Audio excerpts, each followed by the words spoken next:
the last video you watched, you saw, see me show you a magazine. Can I assure you, I don't read books or magazines. I'm uneducated. This is my magazine. This is what I produced. Do we have a problem? All right. This is my own magazine. I was the editor of this magazine. That's me on the back.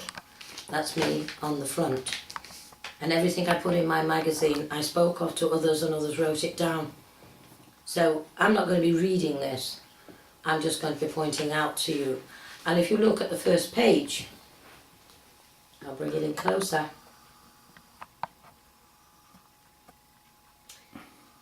It says Mary, I believe, temple dancer or virgin, or the other way around. And this is what I want to discuss with you now. Okay. Now, I think all of you have heard at some time or other about, what was her name, who danced the dance of the 7 veils? Salome. Yes? Well, the 7 veils refer to the 7 chakras of the body. And it's all interlinked. Salome danced the dance of the 7 veils to try and titillate John the Baptist. And when she didn't get there, because she removed the veils one by one to raise the Kundalini energy in him, he already had that energy in his head. He was past the sexual stage in his life. And when they asked her what she wanted of him, she said, I want his head. Though they brought her his head on a platter, which caused her to scream, she said, I meant what was in his head. She wanted to feel like he felt, completely at peace. Now, if you can imagine, well, first and foremost, without wanting to offend any person's religious beliefs, the virgin birth is a story. It takes place in every religious group or belief, factor, creed, whatever you wish. It's a story. The Hindus have the virgin birth, he has an elephant's head. We have the virgin birth, they called him Jesus the Christ. I think it was Perseus was conceived by his mother while in a coffin floating in the ocean. She was impregnated by the sun rays. It's a story. Can you imagine a 14-year-old girl dancing the dance of the 7 veils in a temple to exercise, to excite the priests? To try and raise the Kundalini energy, sexuality, to lift it in the priest by removing 1 veil at a time, to allow the energy to come into the head, so they could have a sexual union with her over the altar. Thereby, if she conceived a son of the sun, not the only son of God, the son of the sun, God, Ra. If this is the case, she was given a talisman placed around her neck and she left the temple. And as far as the world was concerned, she was not sullied, she was still a virgin. Well-known fact this in history, go back and have a look. She was presented with a husband and she remained a virgin in the eyes of the temple. Any man would be proud to have her because she had achieved what others did not. She had conceived a son of the sun, the god Ra. She also had raised her own energies through her own chakras. Before you out there start yelling, before people come down on me and screaming at me, I need you to tell me, not the name of Mary or Jesus the Christ, tell me the name of the mother and father of Mary. No, you don't know? Very few people do. Very, very few. But the name was Anna, the mother, and difficult to pronounce the father's name because it was different. Last time I was on the earth plane, spelt the same way but different in sound. So I'll have to say Joachim. Joachim or Jaochim, whichever you prefer. And they was both barren.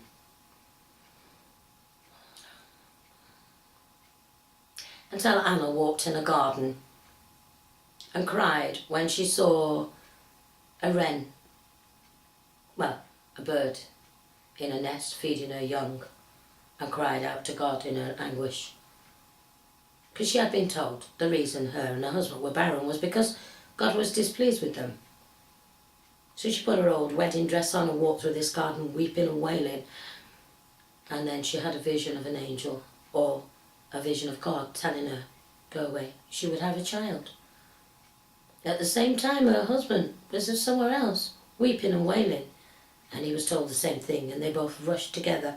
And he said, we will have a child. She said, yes, I know, I've been told too. And they produced Mary. When Mary walked 7 steps at the age of 6 months, and her mother said she's too good to walk on this earth plane, and everything they touched her, and everyone who came near her was clean. Her little bedroom was a sanctuary. 12 months old, she danced for the priest for the first time. And then she was placed in the temple. Mary was a temple virgin. Oh, you can go through the Bible, you can go through the scriptures. She disappears for years. Some of them even deny she ever existed, really. But if there was a god or a goddess on this earth plane, trust me, it was Mary. She's still revered as the Black Madonna in many, many places, even today. She was the oracle, she was the wise woman, she was the gifted one. She produced a son. And they said she was a virgin, but she produced a son. Mary had many other children. Okay, people explain it away by saying these were already the carpenter's children, she just became their stepmother. No. Mary had other children. If you look at the brothers at the table with the Nazarene, I find it very hard to call him Jesus the Christ. I call him the Nazarene, and bless him, he was fantastic. But it's his mother who was the goddess. Never once did Jesus say, my half-brothers and sisters. Never once. And never once did Jesus say, I am the only Son of God. No. People on this earth plane say that. What he used to say was, in my house there are many mansions. In my Father's house. Is your Father as well? He never said it. Look everywhere you can. It only said, we all go home to my Father. I could say the same thing. If anyone should be revered, it's Mary. She had no childhood. And for the 14 missing years out of Jesus, the Nazarene's life, they were spent in India. Check it out. Where his mother taught him the same things that had been taught to her. I mean, I don't know if I've told you this before, but it is noted in the scriptures that she said to her son, go out there, son, and show them what you can do. And he said, Mother, my time has not yet come.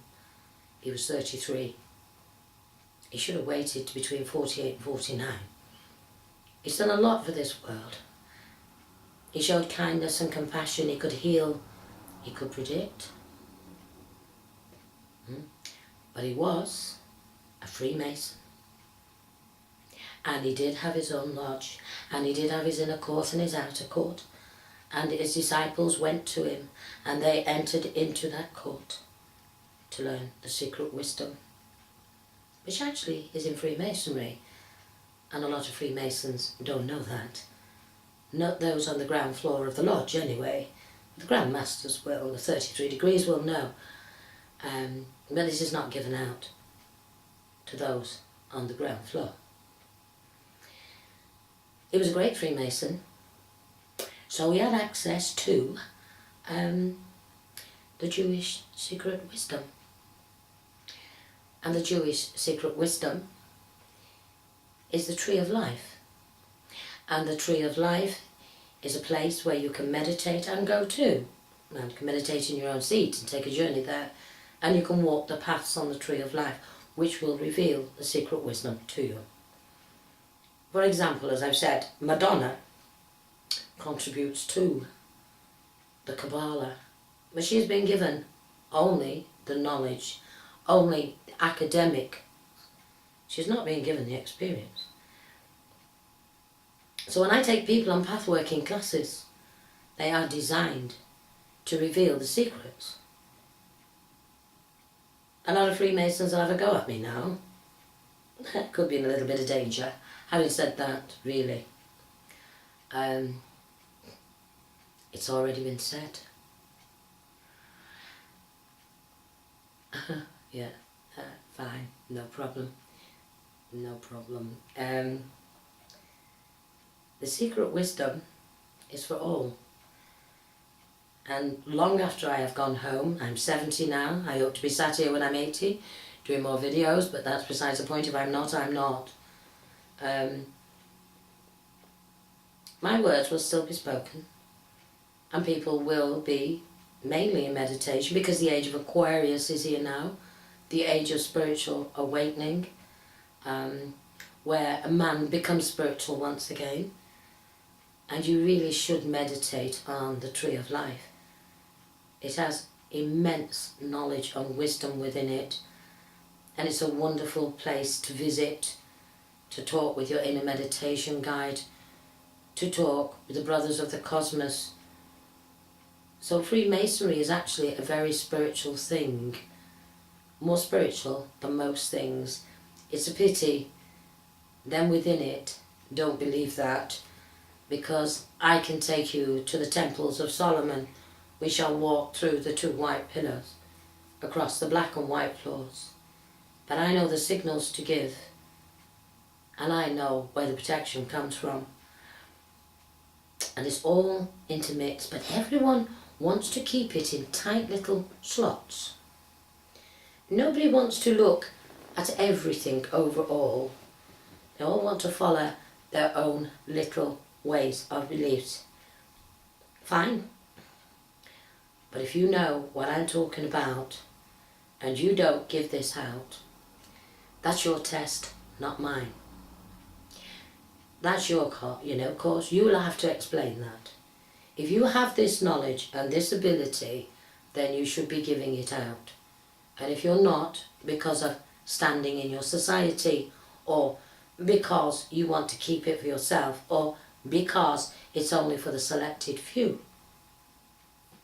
remember the Nazarene's words, "In my house there are many mansions, and we'll all be going to a different room." We'll all be going there, but into different mansions. Spiritual knowledge should be available to all, and those who have that spiritual knowledge should be giving it to all, not selected few, and not holding back. Okay, you cannot give the full knowledge to a person who comes in at the very beginning, because it was just, oh. But as they grow, and as they inquire, and as they ask, you must judge whether they're capable of taking the next stage and digesting that information even further, and you must give it. You do not hold it back, saying, I am in the chair, I am the good one, you wait another 10 years. Wrong. It comes as a shock to the pupil to find out how much the teacher knows. Can you imagine the shock to the teacher to find out how much the pupil knows? And if your pupil knows more than you, then say, good on you. Don't say, no, I'm a teacher, and I have earned the rights to sit here and lord it over you. Who knows? It's back to healing. If my ire immortal cannot overcome your ire immortal, I cannot heal thee. Do not ever be afraid to say that. Never be afraid to say, I can't heal thee. I haven't gone as far as you. As a great Swami once said to me, because you know what? After he said that to me, by golly, I bet you he rose up 10 times higher. I bet he's well over me now. So when you meet somebody and they stun you with their wisdom, or they stun you with their ability, heap praise on them. Don't discard them. Do not push them away because of your own ego. I have been guilty of that once. I will never be guilty of it again. And I did put that right. Get your ego in check. But remember this. Everything you have been told, book knowledge, scriptures, preaching to you, stop. Look inside, because you actually have more answers than they have. Inside you is the portable paradise. Switch it on, and the only way you can do this is by going into meditation. Or when you're comfortable with minor meditations like the white light meditation, the chakra meditation, then go on further to Kabbalah, the tree of life, path workings on the tree of life. Even the Aborigines have their own way of doing this. You've seen them. You've seen them when they dance very like this. And then they stop and go like this. And they thread sometimes a ribbon from bush to bush, tree to tree. Sometimes they draw this in their mind, but it is a ribbon. They are hooking on one branch, then on another branch, then, and this is why they go. This is when they're moving along the branches of the tree of life. They take a ribbon with them, not an actual physical ribbon, it's a spiritual ribbon, and they mark their passage to go to a certain place on the tree of life, and then they stand and they draw the knowledge from that path, and then they come back. They're working the tree of life. They will go out into the outbacks and fast for a week, 10 days. Before they even attempt to do this meditation. And working the tree of life, the Aborigine way, can take 24 hours. And yet they are exhausted, and yet they continue for the knowledge. In some primitive tribes, they undergo a ritual which is the most painful thing that can ever happen to you. They fasten you to a tree, and they take big red hands, and they actually latch them on to the points in your chakras and allow them to pierce them and allow them to inject their venom into it, because the pain, the extreme pain, they believe can open the chakra. Many, many great people have fought, suffered, meditated. As I say, we're back to the Hindus. Could you spend 35 years of your life stood on one leg, chanting, living on a rice, maybe a little fish, twice a day? Imagine, no TV, no internet, no dancing, no drinking. To obtain this, to open the 7 chakras in the body, and the dance of the 7 veils was always done by the Vestal Virgins. What for? To get God into our heads, to get our basic animal instincts up from between our legs into our head, so we could produce superior beings and become superior beings. Think very carefully about what I've said, because I've really put my neck on the chopping block this time. Do you know what though? I don't really care. Tune in for the next video.